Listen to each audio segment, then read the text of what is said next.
좁은 문으로 들어가라. 멸망으로 인도하는 문은 크고 그 길이 넓어 거리로 들어가는 자가 많고 생명으로 인도하는 문은 좁고 길이 협착하여 찾는 자가 적음이라. 아멘. 할렐루야. 오늘 이 시간도 하나님의 말씀의 은혜가 우리 마음 가운데 깊이 임하기를 축복합니다. 오늘 좁은 문에서의 선택이라는 제목입니다. 우리 모든 그리스도인들은 좁은 문을 향해서 나아가는 성도들입니다. 오늘 본문에서 우리가 이 말씀을 가지고 이 철로 역정의 내용과 좀 우리가 맞추어서 이 말씀을 전하려고 합니다. 오늘 우리는 철로 역정의 주인공 앞에 나타난 한 사람을 오늘 만나게 될 것입니다. 그는 주인공과 더불어 질문하고 대답을 하면서 계속해서 그 주인공의 삶의 길을 제시해 줍니다. 바로 그의 이름은 전도자입니다. 그가 무엇을 하는지, 그는 누구인지로부터 이 철로 역정은 시작이 되어집니다. 지난 시간 우리는 답답한 상태에 놓여 있는 한 사람을 보았습니다. 무거운 짐을 등에 짊어지고 작은 책 하나를 한 손에 들고 간간히 책을 읽다가 가슴을 치며 하늘을 바라보고 슬퍼 두려워하면서 어찌할꼬 울부짖는 한 사람을 우리가 보았습니다. 깊은 근심과 탄식과 절망 속에 빠져 있는 사람입니다. 바로 남자는 작은 책을 읽으면서 무언가 깨달았습니다. 여러분, 그 책이 무엇입니까? 바로 성경입니다. 무엇을 깨달았습니까? 세상의 멸망이 임할 것인데 나는 이 멸망에서 피하고 싶다는 거예요.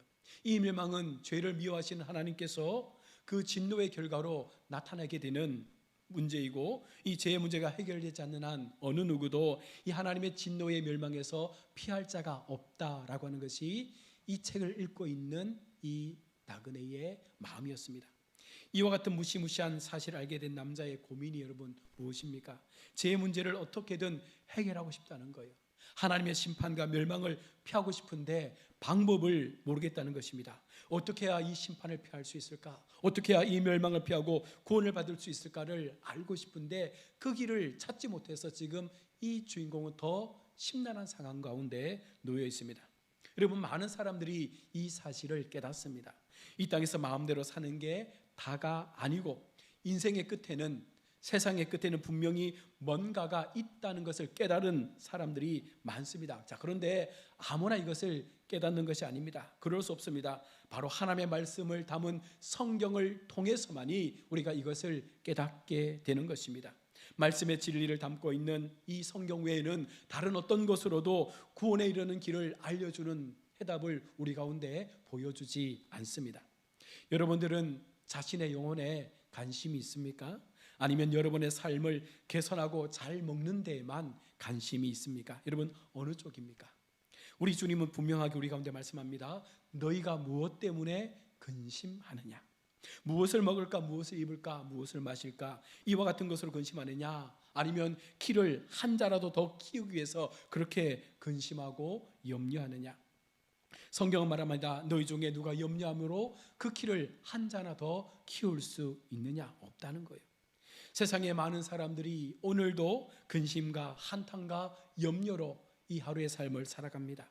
무엇으로 근심합니까? 어떻게 하면 돈을 많이 벌까? 어떻게 하면 빨리 부자가 되어서 좀 편안한 삶을 살까?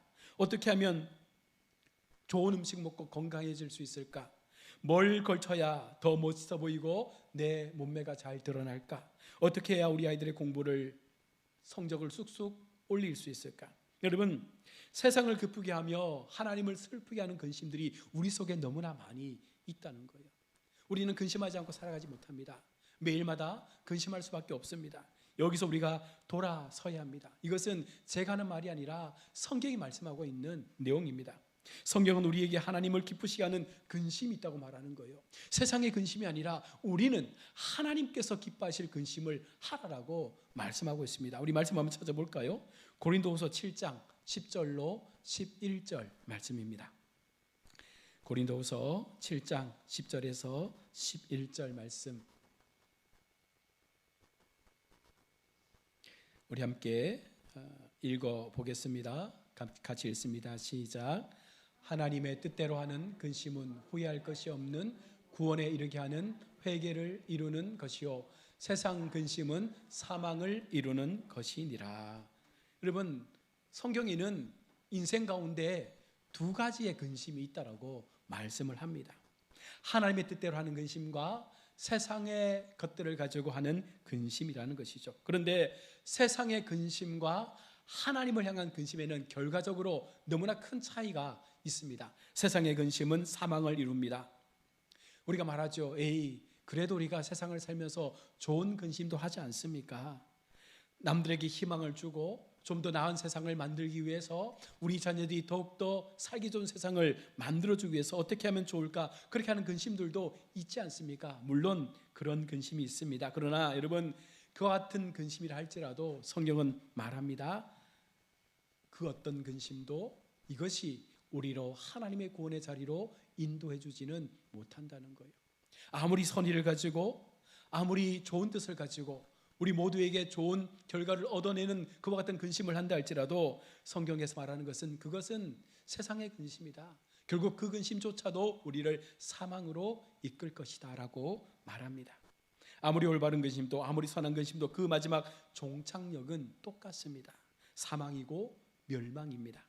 반면에 하나님의 뜻대로 하는 근심은 무엇입니까? 우리에게 구원에 이르게 하는 회개를 이룬다라고 말합니다. 여러분 믿으십니까? 내가 하나님으로 인하여 근심하게 될 때 우리 속에 하나님께서 주시는 그 구원에 이르도록 하는 회개의 마음들이 우리 속에 부어진다는 거예요. 여러분이 온 마음을 다해서 여기에 동의하시길 바랍니다. 내 삶에 문제가 없는지, 내가 교회를 다니는데 혹시 하나님의 정하신 목적과 뜻에 전혀 상관없는 엉뚱한 모습으로 교회를 다니고 있는 것은 아닌지, 여러분, 내가 드리는 예배가 과연 하나님 앞에 구원의 길로 나아갈 수 있는 예배의 모습이 맞는지 여러분 돌아보셔야 합니다. 나의 믿음이 하나님께서 인정하시는 믿음이 맞습니까? 나는 구원에 이르는 믿음을 가지고 하루하루의 삶을 살아가고 있습니까? 구원에 대한 소망이 내 삶 가운데 있습니까? 여러분, 그 마음들이 우리로 근심하게 해야 된다는 거예요. 하나님을 믿으면서 내 삶의 근심은 나는 과연 구원을 받았는가? 나는 과연 회개의 마음을 가지고 하나님의 뜻을 드러내기를 원하고 있는가? 내게 주신 하나님의 거룩한 은혜의 말씀들이 내 삶 가운데 계속해서 채워지고 있는가? 여러분, 이 같은 근심을 통해서 하나님을 기쁘시게 해야 합니다. 세례 요한도, 주님도 말합니다. 회개하라, 천국이 가까웠느니라. 바울은 주 예수를 믿으라, 그리하면 너와 내 집이 구원을 얻을 것이라, 그렇게 말씀했습니다. 여러분, 그랬는데 과연 나는 지금 회개하고 있습니까? 진짜 내 죄를 하나님 앞에 다 고백하고 용서함에 대한 그 긍휼의 고백을 하고 있습니까? 내 죄를 하나님께 고하는 회개가 아직도 없다면 나는 내 믿음에 문제가 있는 것은 아닌지 여러분 생각해야 되는 것입니다. 하나님 보시기에 내가 신앙생활 제대로 하고 있는 것이 맞는지를 돌아보아야 합니다. 이와 같은 근심이 하나님의 뜻대로 하는 근심이라는 거예요. 내 신앙과 영혼의 형편을 살펴보고 점검하고 내 속에 죄를 발견하고 하나님 앞에 진심으로 회개하고 내 구원의 문제를 놓고 주님 앞에 십자가를 붙들고 간절하게 기도할 수 있는, 그리고 날마다 주님 앞에 그 길을 찾기 위해서 또 기도하는 그와 같은 거듭남의 확신을 통한 하나님을 향한 부르짖음이 우리 속에 있어야 한다는 것입니다. 이 근심이 우리를 어떻게 만들어냅니까? 고린도후서 7장 11절에 보라, 하나님의 뜻대로 하게 된 이 근심이 너로 얼마나 간절하게 하며 얼마나 변증하게 하며 얼마나 분하게 하며 얼마나 두렵게 하며 얼마나 사모하게 하며 얼마나 열심 있게 하며 얼마나 벌하게 하였는가? 너희가 이 일에 대하여 일체 너희 자신의 깨끗함을 나타내었느니라. 얼마나 두렵게 하며 얼마나 사모하게 하며, 무엇을 우리에게 두렵게 하고 있습니까? 바로 죄와 사망과 심판에 대한 부분을 말씀하고 있는 거예요. 죄의 결과가 사망이고 심판이기 때문입니다. 죄 아래 있는 자들은 누구도 이 길에서 벗어날 수가 없다는 것입니다. 그래서 성경이 말합니다. 하나님 앞에 인간의 죄성을 가지고 살아갈 때에 우리가 하나님의 마음을 가지고 근심하고 염려하는 바가, 여러분, 우리가 때때로 세상의 근심을 가지고 살아갈 때 어떻게 하면 하나님께 등을 돌리고 우리끼리 잘 살까, 이런 근심만 가지고 우리가 그 여정을 걸어온다면 분명 여기에는 구원이 없다는 거예요. 그것만 여러분 우리가 궁리하며 살아갑니까? 여러분, 그래서는 안 된다는 것입니다. 그게 바로 우리에게는 구원의 열쇠가 없다는 것을 증명하는 모습이기도 한 것입니다. 오늘 우리에게는 근심이 필요합니다. 염려가 필요합니다. 걱정도 필요합니다. 그러나 이 모든 것들이 하나님의 뜻대로 하는 근심과 염려와 걱정이 되어야 한다는 것입니다. 이 근심은 나에게 구원의 열쇠가 없다는 것을 깨닫게 해주는 거예요. 내가 아무리 애쓰고 내가 아무리 부자고 내가 아무리 착하게 산다 할지라도, 진실한 삶을 살아간다 할지라도 그것이 나를 구원해주지 못한다고 하는 그 같은 근심을 가지고 하나님 앞에 매달리는 거예요. 그 모든 것이 하나님과는 아무런 관련이 없구나. 그러니 오직 우리가 하나님 앞에 그 모든 삶을 맡기고 우리가 주님 앞에 더 간구해야 되는구나. 여러분, 이 근심이 우리 속에 있어야 하는 것입니다. 오늘 철로 6장의 주인공은 바로 그 사실을 깨닫고 근심하며 자신에게 절망하게 된 것입니다. 이 근심이 바로 구원에 이르게 하는 회개를 이루기 때문에 지금 이 주인공에게는 이것이 너무나 필요한 모습입니다. 오늘 주인공, 그의 이름이 밝혀집니다. 그 주인공의 이름은 바로 크리스찬입니다. 이 크리스찬이 어찌할 줄을 모르는 상황 가운데 있습니다. 근심과 절망에 빠져서 어디로 가야 할지, 무엇을 해야 할지 모른 채 멍하니 서 있으면서 방황하고 있을 때 한 사람이 그에게 다가옵니다. 그의 이름은 전도자입니다. 여러분, 전도자가 누구입니까? 바로 오늘 저와 여러분 같은 사람들이죠. 아마 저와 여러분들도 오늘 주인공처럼 처음에는 세상의 근심을 가지고 살아갔던 인생 아니었습니까? 어느 날 문득 성경을 읽는 중에 그 속에서 진리를 발견합니다. 그리고 내가 살아왔던 모든 것들이 헛된 것이구나, 나의 인생의 마지막이 있구나, 그 마지막에는 심판이 나를 사망으로 이끌어가는구나, 어떻게 하면 이 사망에서 건져낼 수 있을까, 이것을 깨닫게 된 우리의 모습이라는 거예요. 그런데 그런 우리가 하나님을 만나게 되고 영적 인도를 통해서 하나님의 구원의 삶으로 나가게 된 이후에 우리의 삶이 변화되어진 것이 바로 전도자의 모습이라는 것입니다. 그도 한때 크리스천처럼 구원에 관심 없이 살다가 하나님을 깊이 만나고 난 이후에 영적 깊은 잠을 깨우고 이제는 전도자의 삶을 통해서 그렇게 방황하는 사람들에게 주의 복음을 전하는 자로 살아가게 됩니다. 여러분, 우리가 다 순례자이지만 또 한편에서는 전도자의 삶을 함께 살아가야 하는 존재입니다. 바로 하나님은 오늘 우리에게, 구원받은 우리에게, 먼저 믿은 우리에게 순례자의 여정을 통해서 누군가가 방황하고 길을 헤맬 때, 그 말씀의 진리를 깨닫지 못한 채 여전히 불안하고 방황할 때 우리를 통해서 하나님의 구원의 메시지가 전달되어질 수 있는 전도자로 우리를 사용하실 것을 말씀하고 있습니다. 여러분, 우리를 통해서 구원의 음성을 들어야 할 사람은 반드시 있다는 거예요. 내가 아무리 내 입술이 우둔하고 내 삶의 모습이 약하다 할지라도 하나님께서 나를 믿음으로 불러주셨다면 그 믿음의 삶을 통해서 누군가는 나의 신앙의 고백을 통하여 그들이 하나님을 만날 수 있는 도구로서 우리가 사용되어지게 된다는 것입니다. 여러분, 영혼 구원에 얼마나 관심이 있습니까? 여러분들은 가족을 사랑하십니까? 가장 가까운 이들을 하나님의 구원으로 이끌기를 원하십니까? 여러분, 묻습니다. 여러분은 가족의 60만을 사랑하십니까? 아니면 그들의 영혼까지도 사랑하십니까?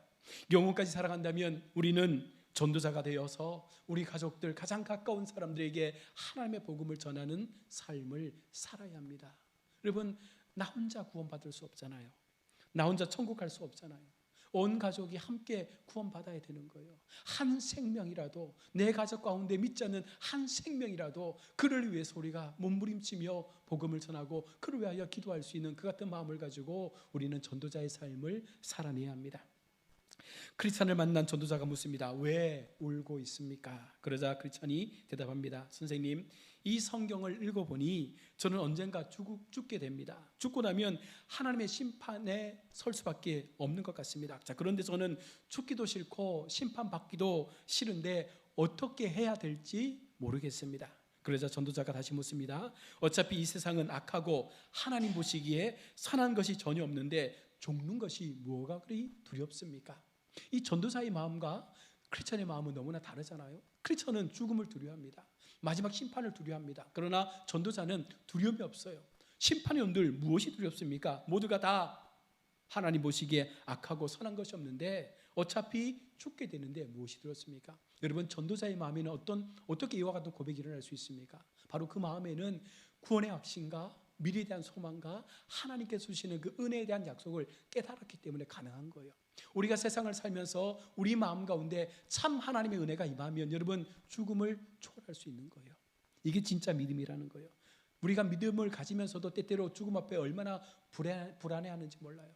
조금만 아파도, 조금만 병이 우리를 힘들게도 언제 죽을까라고 하는 그 죽음의 공포가 우리를 엄습할 때가 많습니다. 어느 누구도 그 죽음 앞에 초연해져서 이제 나는 하나님께로 간다, 나는 이 죽음을 뛰어넘어 새로운 문으로 나아간다, 나는 이제 하나님 앞에 내 영혼을 드릴 것이다, 여러분 그렇게 고백하는 성도가 많지 않다는 거예요.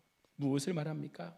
우리 속에 진정한 하나님의 은혜, 진정한 구원의 역사, 나를 통하여 만들어 놓으신 천국에 대한 소망, 이것이 우리 가운데 분명하지 못하기 때문에 우리는 여전히 세상을 살아가면서, 그리스도인의 삶을 살아가면서도 여전히 죽음에 대한 두려움과 공포를 가지고 산다는 것입니다.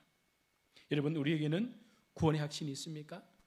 여러분에게는 진정한 하나님께서 만들어 놓으신 생명의 복음과 천국의 삶을 우리는 믿고 그 약속 앞에 나 자신을 내어드릴 준비가 되어 있습니까? 그러자 크리스천은 내 등에 진 이 무거운 짐이 나를 지옥에 빠뜨릴까 봐 겁납니다. 나는 약해서 감옥 가기도 힘든 사람인데 심판과 지옥의 형벌을 어떻게 감당할 수 있겠습니까? 그러니 자꾸만 생각하면 눈물이 납니다라고 크리스천이 고백합니다. 크리스천은 지금 처량하고 답이 없는 고민을 하고 있는 불쌍한 한 사람이죠. 그러나 이것은 어떻게 보면 하나님의 이끄심이요, 어쨌든 그가 세상의 근심을 가지고 살아가다가 어느 순간 성경의 한 구절을 보면서 깨달은 거예요. 이 땅은 망할 땅이구나, 이 땅에는 소망이 없구나, 나도 결국은 죽게 되는구나. 이것을 깨닫게 했다는 것은 결국은 하나님께서 그를 선택했다는 것 아니겠습니까? 그에게는 하나님의 새로운 은혜가 임하였고 그를 향하여 이끄심의 하나님의 역사가 준비되어 가고 있다는 것입니다. 하나님은 그를 지금 부르시고 있는 것입니다. 하나님의 부르심에는 후회가 없다라고 성경은 증언합니다. 하나님의 부르심을 느끼십니까? 여러분, 하나님의 부르심을 들으셨습니까? 하나님의 부르심을 날마다 우리가 보며 그 믿음의 길에 나의 삶을 내어드리고 있습니까? 오늘 제가 드리는 말씀은 오늘 우리 기독교의 가장 기본적인 진리를 제가 말씀을 드리는 거예요. 구원의 가장 기본적인 진리, 하나님을 바라보는 구원의 마음, 하나님을 향한 구원의 그 음성을 내가 날마다 들으면서 하나님 앞에 지금 나의 시간들을 걸어가고 있습니까? 놓지 말아야 할 점은 하나님은 성경을 통해서뿐만 아니라 우리와 같은 전도자들을 통해서도 하나님의 말씀이 그들 가운데 들려질 수 있도록 우리를 사용하신다는 거예요. 그러니 여러분, 입을 닫고 있으면 안 됩니다. 내게 주신 은혜, 내게 주신 그 사랑, 우리는 입을 열어 전하고 증거하고 자랑하고 선포해야 될 사명을 가진 전도자라는 것입니다. 혼자만이 하나님께 달려갈 것이 아니라 전도자의 사명을 통해서 여러분, 순례자로서 함께 수많은 사람들에게 이 복음의 입술을 열어야 되는 것이 우리의 모습인 것입니다. 이 전도자는 자신에게 하나님께서 맡기신 사명이 무엇인지 알고, 여러분, 부족하지만 그러함에도 그 사명을 감당하고 있는 거예요. 하나님께서 우리가 잘나서 여러분 사용하는 거 아니잖아요. 우리가 잘나서 우리가 뭔가 많은 것을 가지고 있어서 똑똑해서 우리를 사용하신다면 그것은 하나님의 방법이 아닙니다. 하나님은 가장 연약함을 통해서 강함을 만들어내시는 거예요.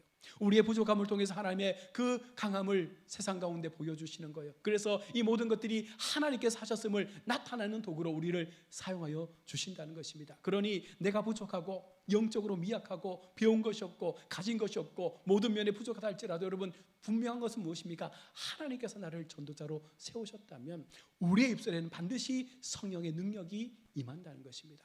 누구를 만나든 그 입술을 벌려 주의 말씀을 전할 때 그것을 듣든지 안 듣든지 그것은 당사자의 모습인 것이고 우리는 그것을 행하면 되는 것입니다. 그것이 우리가 해야 될 사명인 것입니다.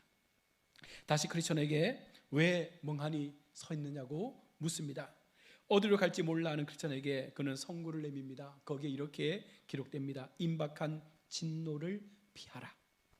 구원을 얻으라는 말씀이죠. 이제 이 세상의 길에서 떠나 하나님께서 허락하시는 그 멸망 없는 그와 같은 삶으로 너의 길을 찾아가라 말씀하고 있습니다. 방법은 하나님께 있으니 전도자가 우리가 할 일은 하나님의 말씀의 진리를 선포하는 것이다 라고 말하면서 오늘 크리스천에게 그 말씀을 전하여 주고 있습니다.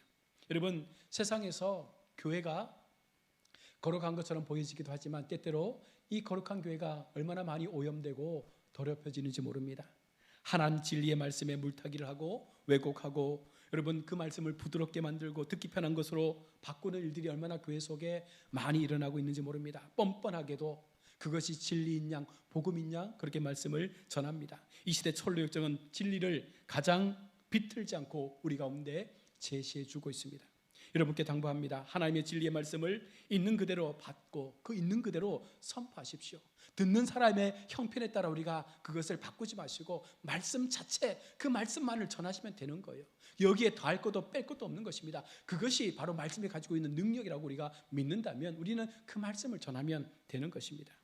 그것이 전도자의 사명입니다. 전도자는 하나님의 말씀을 축소하거나 더할 필요가 없습니다. 왜곡하거나 사람들의 입맛에 맞게끔 그 말씀을 전할 필요도 없습니다. 그것은 진리를, 능력을, 하나님의 능력을 무너뜨리는 행위라는 것입니다. 그래서 이와 같은 진리를 왜곡하고 말씀을 곡해하는 것은 하나님을 모욕하는 행위와 같은 것입니다. 그래서 우리가 참 그리스도의 삶을 살아갈 때에, 바른 전도자의 삶을 살아갈 때에 내게 주신 은혜의 말씀 그것만으로 여러분 족하고 그것만으로 우리가 세상에 나가서 내가 알고 있는 것만을 전하면 되는 것이 바로 복음 전도자의 사명이라는 거예요. 이단들은 어떻게 복음을 전합니까? 얼마나 많이 왜곡합니까? 얼마나 많은 것을 거기에 첨가해서 그것을 달콤하게 만들어냅니까? 여러분, 그래서는 안 된다는 거예요. 그런데 교회가 그와 같은 모습으로 많은 사람들을 이끌어내기 위해서 정말 예배가 어떻게 보면 코미디와 같은 모습으로 그렇게 변질될 때도 있다는 거예요. 그렇지 않습니다. 하나님의 말씀은 우리 가운데 무거움을 줍니다. 물론 그 말씀이 깊이 깨달아지면 하늘의 평강과 은혜를 얻게 되지만, 그러나 중요한 핵심은 우리의 실상을 보게 하기 때문에 그 말씀 자체는 얼마나 우리를 찌르는지 몰라요. 그런데 우리가 그것을 통해서 편안하게 듣기를 원한다면, 그냥 안락하게 듣기를 원한다면 그것은 어쩌면 잘못된 신앙의 모습입니다. 전도자의 쪽지를 받은 크리스천은 어디로 가야 할지를 이제 묻습니다. 여러분, 구원을 받기 위해서 어디로 가야 합니까? 이것만큼 대답하기 어려운 질문이 없을 것입니다. 그러나 전도자는 하나님이 자신을 붙드신 그 정답을 알고 있습니다. 여러분도 그 정답을 알고 계시죠? 구원을 받기 위해서는 어디로 가야 합니까? 여러분, 구원을 받기 위해서는 우리 가운데 무엇이 필요합니까? 그렇지 않고는 이 질문과 무관하게 여러분 교회를 다니고 예배를 드려왔다면 우리는 어쩌면 하나님 앞에 올바른 신앙생활을 하고 있지 않는 것과 같은 것이에요. 어디로 가야 할지도 모른 채, 어떻게 믿어야 할지도 모른 채 그저 구원에 대한 막연한 환상만을 가지고 여러분 교회를 다닌다면 그것은요 아무런 의미 없는 신앙생활에 불과한 것입니다. 전도자는 한 곳을 가리키면서 저쪽에 좁은 문이 보이느냐라고 묻습니다. 좁은 문, 오늘 성경이 말하고 있는 이 좁은 문이 바로 구원을 향해 나아가는 방향입니다. 이 문은 멸망으로 인도하는 화려하고 큰 문, 모든 사람들의 관심과 모든 사람들이 눈여겨보고 있는 그런 폼나는 문이 아닙니다. 초라하고 좁고 아주 작은 문입니다. 그러나 여러분, 우리는 지금 그 문을 향해서 나아가야 한다는 것입니다. 많은 사람들이 때때로 복음을 듣고 이 문까지 오잖아요. 이 문까지 왔는데 너무 보잘것없고 너무 하찮고 너무 쓸모없어 보이니까 왔다가 돌아가는 경우가 너무 많은 거예요. 예수를 믿으려고 왔다가 그 문 앞에서 그 문을 열지 못한 채 그냥 돌아가는 거예요. 이 문 열어봤자 아무것도 없겠네. 이렇게 좁은 문에서, 이렇게 초라한 문에서 어떻게 구원을 얻을 수 있겠어? 그래서 그들은 웅장하고 화려하고 넓은 세상의 문을 향해서 다시금 마음을 되돌리게 됩니다. 그러나 성경은 분명히 우리 가운데 말씀합니다. 멸망으로 인도하는 문은 크다. 너희는 그 문을 통과하지 말고 좁은 문으로 그 길을 걸어가라. 그 길이 바로 생명의 길이다. 여러분 믿으십니까? 우리는 지금 그 문을 향해서 나아가야 합니다. 그리고 이 문 뒤에는 길이 있는데 그 길은 매우 좁고 협착해서 이 문과 이 길을 찾는 자가 너무나 적다라고 성경은 말하는 거예요. 이 말이 여러분 되게 중요한 포인트입니다. 수많은 사람이 예수의 복음을 듣고 하나님의 길을 가지만 이 문을 통과하는 자가 적다는 것은 그만큼 구원받는 백성이 적다는 것을 말씀하는 것입니다. 여러분, 이것이 주님의 말씀이며 진리입니다. 이 말씀에 귀를 기울이지 않는다면 여러분 이 말씀이 그다지 우리 마음 가운데 와닿지 않을 거예요. 아니, 많은 사람이 그렇게 생각할 것입니다. 그래서 이 말씀보다 더 매력적이고 그럴듯하게 보이는 그와 같은 말씀을 찾는 거예요. 말씀에 덧칠을 하고 말씀에 기름칠을 하고 말씀에 옷을 입히고 말씀에 단추를 달고 말씀에 레이스를 붙입니다. 그래서 들으면 너무 재밌어요. 화려합니다. 박장대소하기도 합니다. 그러면서 정말 예배를 내가 재밌게 예배했다라고 돌아가는 분들이 많아요. 오늘 설교 너무 재밌었다 말하는 분들도 많습니다. 여러분, 그것이 예배입니까? 아니에요. 하나님의 말씀에 찔림이 없고 하나님의 말씀에 도전이 없고 그저 내 마음의 위로와 그저 즐겁게 한 시간을 내가 보냈다고 하는 그 만족감을 가지고는 우리가 절대로 이 좁은 문에 들어설 수가 없는 것입니다. 복음은 못 잊고 화려한 것이 아닙니다. 구원의 길은 쉽고 편한 길도 아닙니다. 거짓말에 여러분 속지 마시길 바랍니다. 주님은 말씀합니다. 마태복음 16장 24절, 이 예수께서 제자들에게 이르시되 누구든지 나를 따라오려거든 자기를 부인하고 자기 십자가를 지고 나를 따를 것이니라. 우리가 가는 길은 십자가를 짊어져야 될 길이라는 거예요. 힘들고 아픔과 고통과 어려움이 있는 길이라는 것입니다. 우리는 예수만 믿으면 모든 것이 잘 될 줄로 생각하는데 그렇지 않아요. 물론 우리의 영혼의 문제는 해결되겠지만 그 영혼의 길을 얻기 위해서, 마지막 구원의 완성을 이루기 위해서 우리는 얼마나 많은 고난과 힘듦과 아픔과 싸워야 하는지 몰라요. 그 십자가를 우리가 짊어지고 우리는 이 좁은 문을 통과해서 좁은 길을 걸어가야 하는 것입니다. 바로 좁은 문은 무엇을 상징합니까? 예수 그리스도를 의미하는 거예요. 좁은 문을 열고 들어간다는 것은 예수의 생애로 우리의 삶을 넣겠다는 거예요. 나도 예수님처럼 그 길에서 주님이 걸어가셨던 그 길 가운데 나의 시간들을 살아내겠다고 말하는 겁니다. 다시 말하면 나도 예수님처럼 작은 예수가 되어져서 마지막 십자가의 죽음까지 내 인생의 시간들을 걸어갈 것을 고백하는 것이 좁은 문을 통과하는 성도의 모습입니다. 내 공로나 선행이나 사람의 보기에 그럴싸한 모든 것을 다 부인하고 여러분 부정해야 합니다. 남들이 요구하는 것들에 대해서 내 마음을 주면 안 되는 거예요. 그 모든 것들을 다 철저하게 끊어내고 내가 괜찮은 사람이라 생각하는 것 역시 예수 그리스도의 복음에 방해가 되는 모습이에요. 이 정도면 나 괜찮은 사람 같아라고 하는 것조차가 교만한 마음 아니겠습니까? 하나님 앞에 모두가 죄인이고 모두가 연약한 존재입니다. 어느 누구도 자신의 삶을 그럴싸하다라고 말할 존재가 없는 거예요. 우리는 본질상 하나님 앞에 진노받을 수밖에 없는 죄의 모습을 가진 사람들이었다라고 성경은 말씀합니다. 그런 우리를 하나님께서 우리가 죄인 되었을 때에 우리에게 손을 내미셔서 예수 그리스도의 보혈을 선물로 주셨고 이제 그 선물을 받는 자마다 구원을 얻는 거예요. 그 선물은 결국은 좁은 문을 걷는 자에게 허락되어지는 것입니다. 그것이 구원이며 그것이 좁은 문입니다. 다른 길은 다른 어떤 이름도 하나님의 구원의 이름을, 하나님의 구원의 방법을 주신 다른 어떤 것도 없습니다. 내가 아직 이 구원의 비밀을 이해하지 못하겠고 깨닫지 못하고 있다면 하나님께 진심으로 여러분 회개하고 기도해야 합니다. 지금이 가장 빠른 때예요. 나의 영의 눈을 밝히셔서 주의 도를 알게 하시고 주의 구원의 은총을 바라보게 하시고 그것만이 내가 생명의 길로 구원의 길로 나가는 유일한 길임을 우리로 하여금 깨닫게 해달라고 여러분 기도하셔야 합니다. 크리스천은 아직 눈이 어두워 좁은 문이 보이지 않습니다. 그러자 전도자가 다시 묻습니다. 그러면 빛이 보입니까? 보이는 것 같습니다 라고 대답하자 전도자는 그 빛을 바라보고 그 길로 향하여 올라가라라고 조언해 줍니다. 빛을 따라가다 보면 좁은 문이 보일 터인데 그 문을 두드리면 인도자가 나올 것입니다.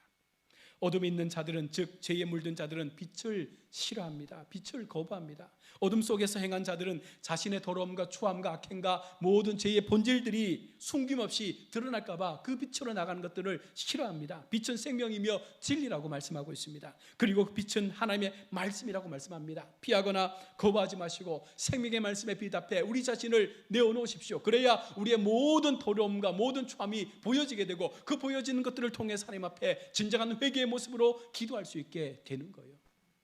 빛으로 나가지 않고 어떻게 우리가 회개할 수 있습니까? 빛 앞에 우리 자신을 보이지 않고 어떻게 우리가 진정한 하나님의 은혜를 경험할 수 있겠습니까? 날마다 주님 앞에 성령의 빛을 통하여 우리의 삶의 구석구석을 비춰달라고 여러분 기도하셔야 합니다. 그리고 그것만이 죄와 어둠으로부터 나오라고 부르시며 이끄시는 하나님의 내민 손을 붙잡는 것임을 우리는 분명 기억해야 합니다. 거저 주시는 선물을 그 빛의 삶에서 받게 되는 것입니다. 구원에는 어떤 수고도 행위도 착한 인품도 여러분 필요 없는 것 아시죠? 죄를 회개하고 하나님의 긍휼과 불쌍히 여김을 통해서 여러분 우리가 하나님 앞에 구원을 얻게 되는 것입니다. 간절히 기도하십시오. 하나님이 우리 가운데 그러면 역사하실 거예요. 구원의 선물을 내미시고 구원의 역사를 시작하신 우리 하나님께서 반드시 저와 여러분을 통해서 그 손을 붙잡아 주실 것입니다. 우리의 의지나 결심을 여러분 믿지 마시고, 우리는 결심하고도 그냥 무너지잖아요. 결심하고도 금방 우리가 그 결심을 뒤엎어버리는 연약한 존재 아닙니까? 그래서 우리는 절대적으로 하나님을 의지해야 되고 하나님의 은혜 앞에 나가야 합니다. 의심치 말고 여러분 기도하십시오. 반드시 그 빛이 내게 비춰질 때 놀라운 변화가 일어날 것을 믿고 기도하십시오. 그것만이 우리가 구원을 얻을 수 있는 유일한 길임을 오늘 성경은 말씀하고 있는 것입니다. 오늘 크리스천이 전도자를 통해서 빛을 바라보며 이제 그 좁은 문을 향해 나아가고 있습니다. 우리는 어쩌면 그 좁은 문을 통과해서 좁은 길을 향하여 걸어가고 있는 성도들입니다. 이제 우리에게 필요한 것은 하나님의 영광의 빛이 비춰져서 날마다 주님 앞에 우리의 모든 그 죄의 모습들을 낱낱이 예수의 빛으로 깨끗하게 다 용서받고 이제는 거룩하고 올바른 하나님의 품성 앞에 우리 자신을 내어놓아서 정말 내가 주님 앞에 바른 전도자가 되어져서 내가 경험했던 그 은혜의 삶을 누군가에게 전하는 삶으로 그렇게 살아가시는 우리 성도들이 다 되시기를 축복합니다. 하나님께서 오늘 이 철로역정의 말씀을 통해서 좁은 문의 선택을 누가 할 것이냐 묻고 있습니다. 여러분은 좁은 문을 선택하셨습니까? 그 좁은 문의 선택을 통해서 그 좁은 문을 열고 예수께로 들어가셨습니까? 그리고 예수께서 걸어가셨던 그 십자가의 좁은 길을, 험난한 길을, 고난의 길을 함께 걸어갈 마음을 가지고 지금 이 길을 걷고 있습니까? 그러면 우리는 된 거예요. 그러면 우리는 전도사로서의 사명을 능히 감당할 수 있는 능력을 부여받게 된 것입니다. 그 마음으로 남은 한 주간 우리의 가족과 우리의 이웃과 우리 주변의 많은 영혼들을 위해서 우리가 참 복음의 사람으로 마지막까지 한 생명이라도 더 하나님께로 인도하고자 하는 그 같은 마음으로 믿음의 시간들을 살아가시는 우리 복된 성도들 다 되시기를 주의 이름으로 축원합니다. 아멘. 기도하겠습니다. 아버지 하나님, 은혜를 감사합니다. 우리를 사랑하시고 우리를 하나님의 복음의 사람으로 세워주시고 우리에게 멸망과 심판과 저주의 세상에서부터 건져내어 주실 은혜의 모습으로 우리를 이끌어내시는 하나님의 거룩한 손길을 오늘도 소망합니다. 우리 모든 믿음의 백성들이 그저 편한 대로 교회를 출입하고 그저 마음에 내키는 대로 교회 속에서 신앙생활하는 그런 모습이 아니라 정말 목숨을 걸고 하나님 앞에 이 길 아니면 결코 나는 어떤 길도 선택하지 않겠노라고 하는 분명한 확신과 고백을 가지고 하나님께서 걸어가셨던 그 길을 함께 걸어갈 수 있는 우리 성도들 되게 하여 주옵소서. 영원한 심판과 멸망의 모습 속에서 우리 자신을 또 한번 돌아보며 마지막 순간까지 나를 구원해 주신 하나님의 사랑 앞에 감사하며 또 누군가에게 나의 입술을 통하여 부족한 입술일지라도 그 입술을 통하여 하나님의 복음이 전달되어질 수 있는 전도자의 삶을 살아낼 수 있는 우리 성도들 되게 하여 주옵소서. 감사드립니다.